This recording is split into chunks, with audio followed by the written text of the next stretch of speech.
Hi there, I'm Joel Gershman, co-founder of Digital Autopilot.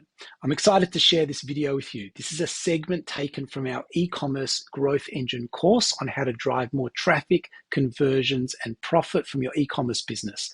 To access the full course, click on the link in the description below or subscribe to our YouTube channel for more content like this. Really hope you enjoy.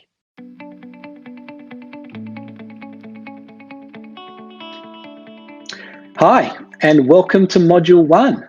This first module is all about understanding where you are now in your growth journey, setting some goals for where you'd like to be, and working out where you're going to need to focus your efforts and energy to bridge the gap between where you are now and where you want to be. In order to help you get there, we're going to start by focusing on a few key areas. We're going to help you set some goals to guide your growth efforts. We're going to look at where you are now by reviewing your current results.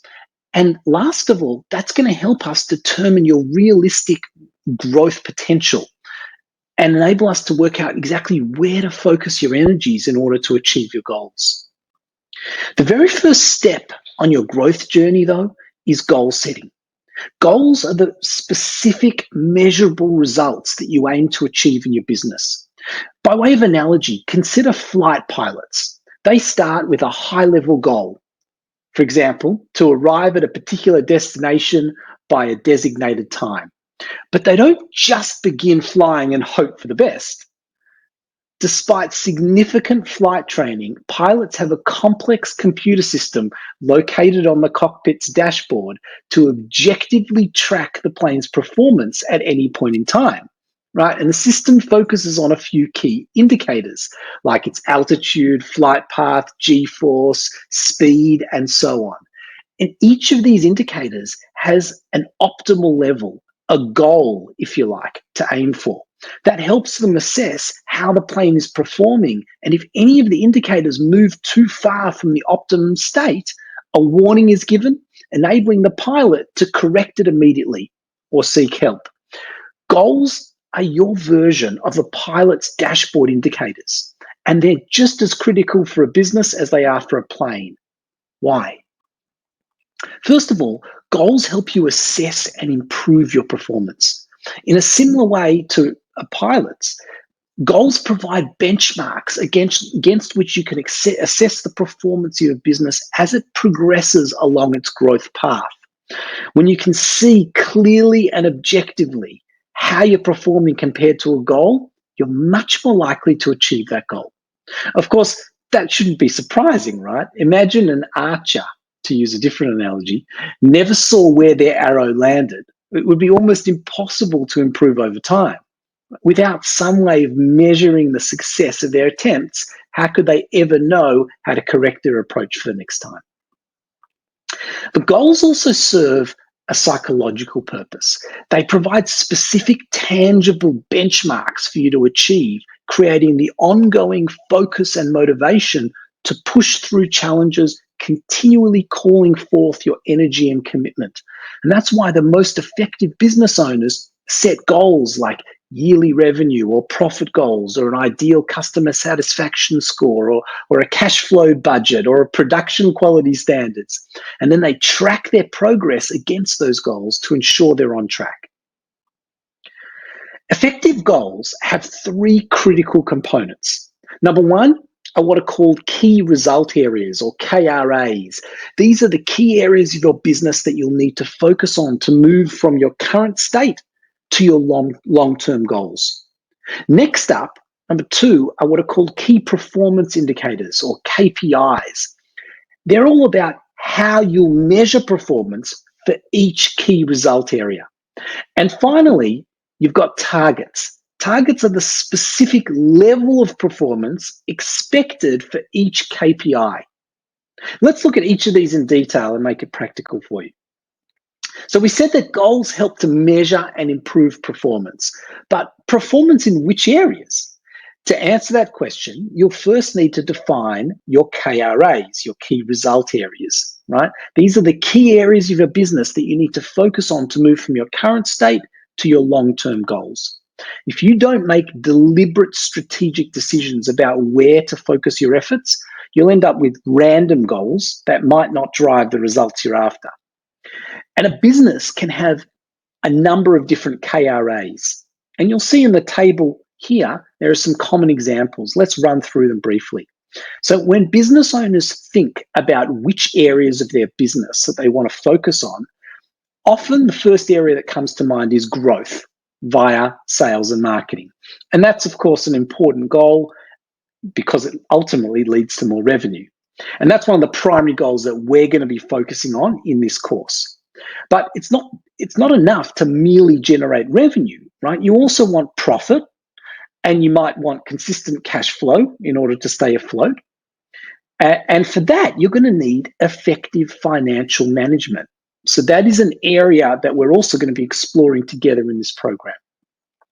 The next two areas that you can see on this diagram here are domains that we won't be focusing on in this course, and hence they're grayed out here, because they're not about growing your business. They're about the operational side of your business and the delivery of your products. But I do have them here because I want to send the message that it is worth thinking about them. For example, to achieve financial success, you obviously need to deliver great products or services. Now, if you can't do that, you won't actually achieve your financial goals.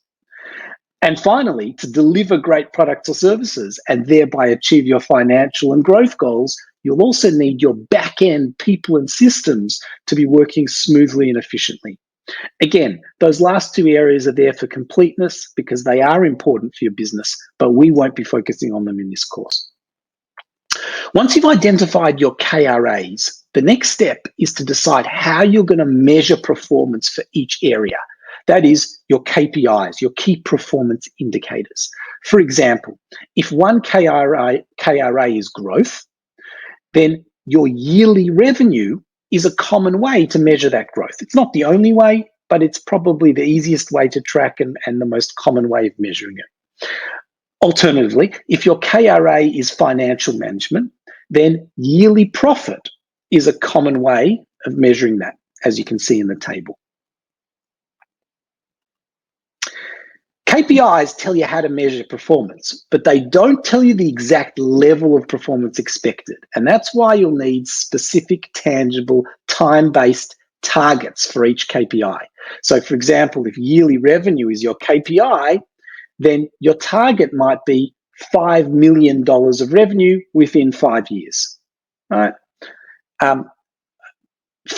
In addition, if your target is your target for profit, for example, might be $1 million in profit per year in 5 years' time.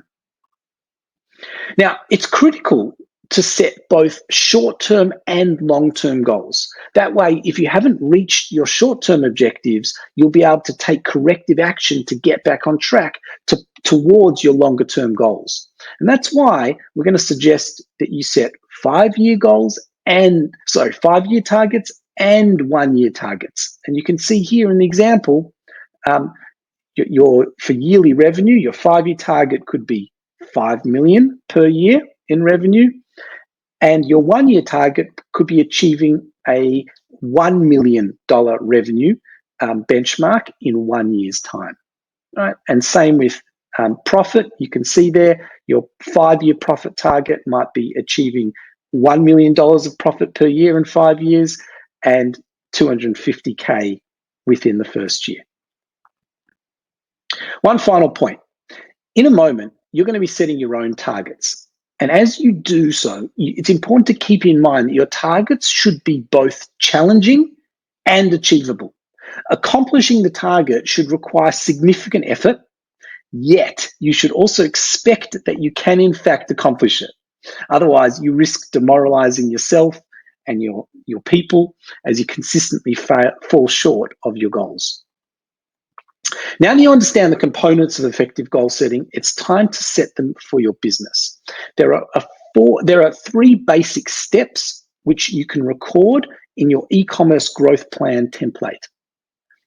Number 1, set your KPIs. So this is where you're going to decide how you're going to measure progress for each key result area by identifying those key performance indicators. Next, you set your 5-year targets for each KPI.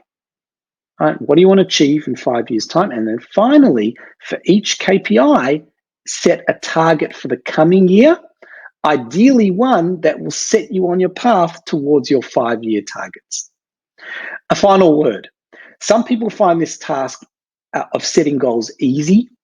You know where you are now and you know where you want to be. And if that's you, fantastic. But some people need to gain a bit of a deeper sense of where they are right now to be able to set goals for the future. And if that sounds like you, I'm going to suggest you go to the next part of this module called Current Reality. See if you can complete that, because that will give you a sense of your current situation, and then come back to goal setting once you have a clearer sense of where you are now. Either way, good luck with your goal setting. It's the first critical step in your growth journey. I really hope you enjoyed this training video. If you did, please like the video, subscribe to our YouTube channel, and share with others so they can benefit too. And to access the full e-commerce growth engine course, just click on the link in the description below. Good luck growing your e-commerce business.